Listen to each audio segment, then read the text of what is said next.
Okay, hello YouTube. It's been a little while since my last video, but this video is going to really focus on the Scorpion 1.6 ratio roller rockers that I picked up from Summit, and pushrod length determination, and how these pushrod length checkers work, and kind of how to use them with these pedestal mount rockers. This video is actually kind of a question for a couple of my motor building mentors, as you would say.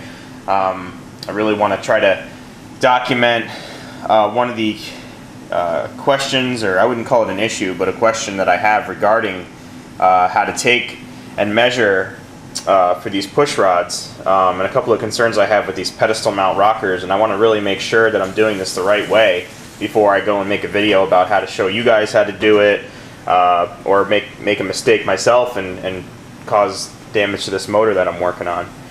So let's start by showing you what we're working with here. These are the Scorpion 1.6 ratio roller rockers, made in the USA.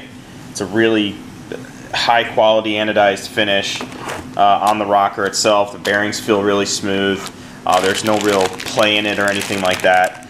Here are the pedestals that it comes with, and I'll close up on a pedestal here when I pull them off. And then here's the bolts that go through, or the studs. I would call them bolts because the stud's a double-sided thread, but these are the bolts that are going to go through and actually anchor the rocker down to the head. So let me go ahead and get these out of the way here. I want to show you what I'm doing here. Okay. First, starting off with, we want to check for push rod length. So the first thing I'm starting off with here is the comp cams. Let's see if we can read this here. It's a 7905 push rod length checker. And this pushrod length checker's default length is 6.125 inches. Every full turn on the pushrod head up here is going to be 0.050 inches. So with that in mind, I have this tuned out to 7 turns. I have this backed out to 7 turns, and then I have the lock nuts tightened down to make sure that I don't lose any length in here. So what I'm going to do is make sure that this lifter is on the base lobe of the cam. And I'm going to go ahead and make sure this lifter is just coming up, so I know that we're all the way down here. Okay, I know that that's absolute zero. It's not going to go down any farther, so I know to set my valves at 0 lash. So let me go ahead and I'm going to try to do this while I'm holding the camera, so I have the best angle here. But I'm going to go ahead and loosen up this rocker. Get this loose. I currently have 2 shims underneath the rocker, so I can achieve my appropriate torque spec, which is 20 foot-pounds on these GT40 heads here. And you can see there's the pedestal that the rocker sits upon, and there's a curved area inside of here, and then there's a flat area. You want to make sure the flat surface of the I don't know the proper terminology. You want to make sure the flat surface is where my thumb is, and the rounded surface mates up with the pedestal here. So I'll go ahead and show you here. We have 2 shims sitting in here, so I can hit my proper torque spec. I have 1 rocker here sitting here, just kind of loosely on here to make sure that this is aligned properly. So what I'm going to go ahead and do is I'm going to drop my push rod in here. Okay, I'm going to make sure that it's sitting right in the center of that lifter, so I know there's no problem there. I'm going to go ahead and put this rocker back on here. Oh wait, first, of course, I'm going to clean off my valve stem tip. There, nice and shiny. Then I'm going to grab a Sharpie. Anything will work that'll make a mark. I'm going to go ahead and color in top of this valve stem tip. I'm going to rotate the motor over 2 or 3 times.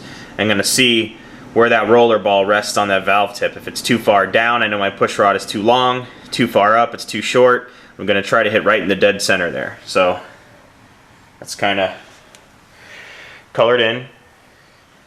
Okay. Let's get the pedestal rocker onto here, like that. Start tightening it down. Just want to kind of get the bolt started, and this is nice and fun when you only have one hand and everything's already screwed up here. Hang on.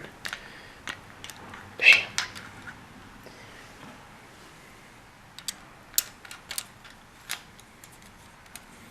Okay. This is going to be kind of hard to do with one hand.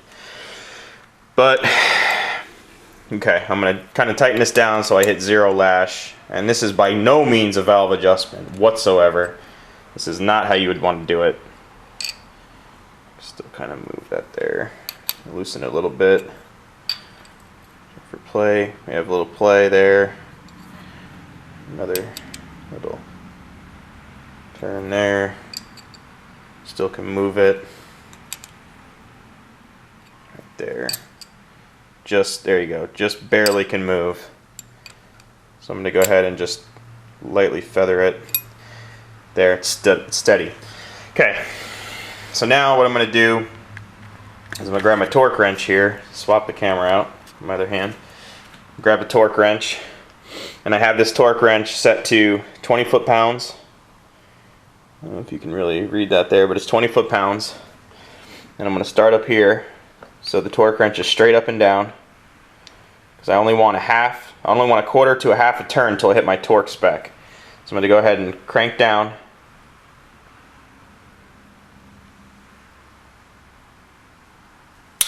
Boom, right there. So that's right where I want to be for torque. But here's a couple of my questions here. When doing that, what guarantees this roller rocker to not rotate left or right, or to cant to one side or the other? Do we, and I'm asking the question because I don't know the answer. Do we need to run pushrod guide plates to ensure that there's no movement side to side with the rocker? Because if you're just a tiny bit loose, look at all the play you can have left and right. So say you have your pushrod there and you're starting to tighten it down, and then you hit your torque spec. What if it just moves to the right a tiny bit or to the left a tiny bit? I know in theory that the pedestal is supposed to line up with the curved radius of its head, so it doesn't move. But I mean, can that happen? My question is this normal? That's the first question. Second question, let's go ahead and rotate the motor up and down a couple of times here. We're going to check for pushrod length. Going to go ahead and push that spring down, decompress. Let's go do it again.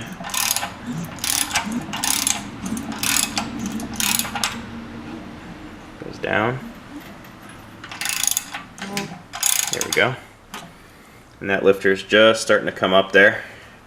So I'll stop turning. I'm going to go ahead and loosen this stud, bolt, whatever you want to call it. And really, my question is, am I doing this right? Are we good to go? Is the only thing I need to do is to buy push rods and I'm good? I mean, what are we doing here? Here's our marking. And our wear mark looks like it's right in the center. It's probably not coming out too good on camera because it wasn't a good wear mark. Let's go ahead and do it one more time real quick here.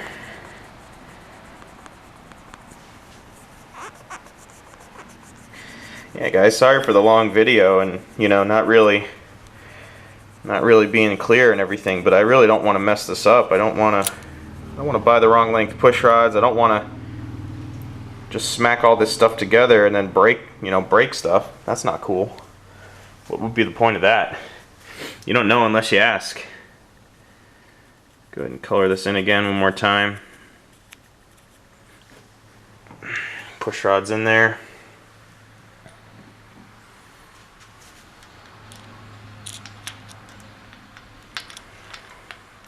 This is the fun part of a motor build. I mean, guys that do this do this stuff all day long. I mean, they know what's going on. But hey, guys like us that are trying to learn, trying to have fun in the garage, and say we built something from scratch and tinker on it and, you know, get some experience. We don't know. We're at the mercy of asking our friends. When you have friends that don't really build motors, what do? You reach out to YouTube. Go on forums. Here's my rotation issue right here. So I'm getting ready to, you know, say we're at 0 lash right here. I know you need 2 hands for this. Barely turning. Okay. That's a 0 lash. Okay, can't really barely turn it anymore. Okay. But look at that. So what's to say it doesn't cock itself this way, right? And then you torque it down. I mean, duh, don't do that. But how do you know we're perfectly aligned? You know, that's my question. Why? Just seems like it should be a little bit more, you know, black and white. Let's go ahead and grab our torque. I didn't quite start that off straight up and down.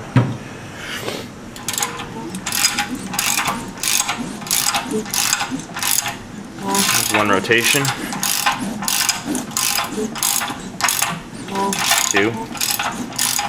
Try to get a couple more on there. 3.